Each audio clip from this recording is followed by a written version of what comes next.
Oh, pollen levels, they are having a day today. It's going to be high, guys. Mulberry, pine, fir, and spruce also on the high side. And oak, which was low yesterday, is now moderate. So 'tis the season for the sniffles, definitely. And of course, it can change all the time. I was just telling my cameraman that myself, I never had allergies as a kid. But for some reason, over the last 3 years, right during this season, it's constant runny nose, right?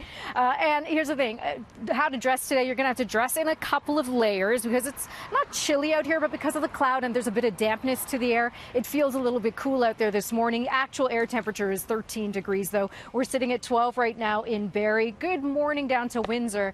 A lot warmer down through the southwest, and they're going to be the target for the thunderstorms, the more severe thunderstorms later this afternoon and into the evening. Now, we are seeing heavier rain down through London, passing south of London now down towards Long Point through Norfolk County. Toronto, we're literally getting one raindrop every 5 minutes. That's what's happening out here. But I think we're going to see some sun this afternoon. Most of the day is going to be dry and warm. It is this evening, especially after about 8 p.m., 9 p.m. Watch for these storms with heavy rain and strong winds. Tornado risk is low to moderate in Toronto, but a little bit higher once you move down through southwestern Ontario. So there very well may be some severe thunderstorm watches down through the southwest today. Warm, though. The next 3 days, we've got highs in the mid-20s.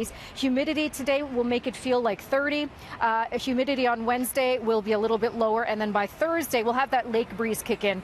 So 26 fresher degrees, and it'll be about 22, 23 degrees down by the lake. So once again, a few morning showers this evening, though. Those storms, Steph, could pack quite a punch, but I think they're going to come after that drive home.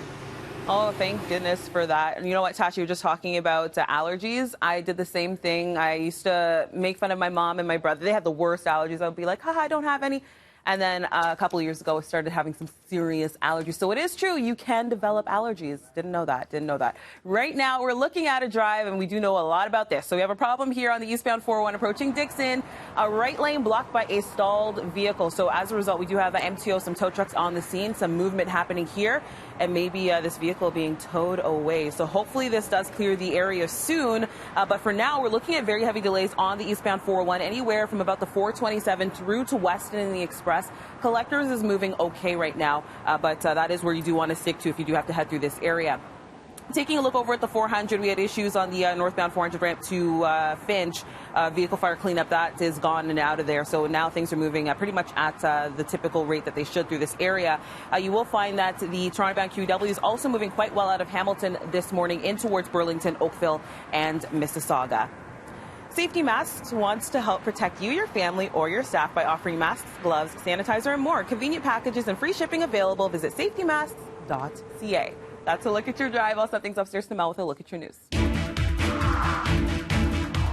Thank you so much, Stefan. We begin south of the border. U.S. President Donald Trump is threatening to crack down on civil unrest as riots over George Floyd's death escalate in hundreds of cities. If a city or state refuses to take the actions that are necessary to defend the life and property of their residents, then I will deploy the United States military and quickly solve the problem for them.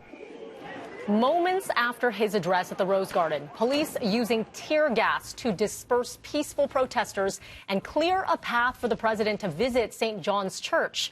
Trump posing for a picture holding a Bible outside of this 200-year-old building.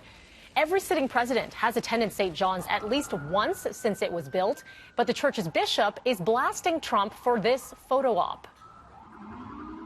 The Reverend Marion Budd saying in part on Twitter that Trump used her church as a backdrop for a message antithetical to the teachings of Jesus, adding he did not lament the death of George Floyd or acknowledge the collective agony of people of color in our nation.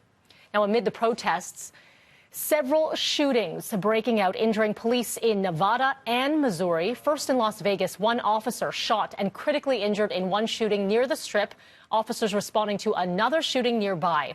Hundreds have been arrested, and in St. Louis, at least 4 officers shot. Their injuries non-life-threatening. The city's police chief saying hundreds of protesters threw fireworks at officers and tried to seize police headquarters. In Washington, a low-flying military helicopter deployed to disperse protesters defying the city's 7 p.m. curfew. The chopper flying just meters over the crowds and using its powerful blades to blow trash and debris onto rioters. The maneuver is called a show of force. It's typically used only in war zones. I want to bring you back home right now, and this, what you see here, is a live look at them in the process of boarding up the windows and the entrance here of the Hudson's Bay at Queen and Yonge. It is one of several retail locations in our downtown core taking precautions with the threat of possible protests and violence here in Toronto, like what we may have been seeing in the U.S. Last night, Toronto police said they are monitoring social media posts about these possible protests. And another business boarded up right now, not far from us here, is Best Buy on Dundas near Bay. Last Saturday, a peaceful rally was held in Toronto to show support for the U.S. protesters, as well demand answers in the police-involved death of Regis Korchinski-Paquette here in Toronto. The 29-year-old black woman fell to her death last Tuesday when police were responding to a domestic incident at the High Park building, the SIU investigating the case.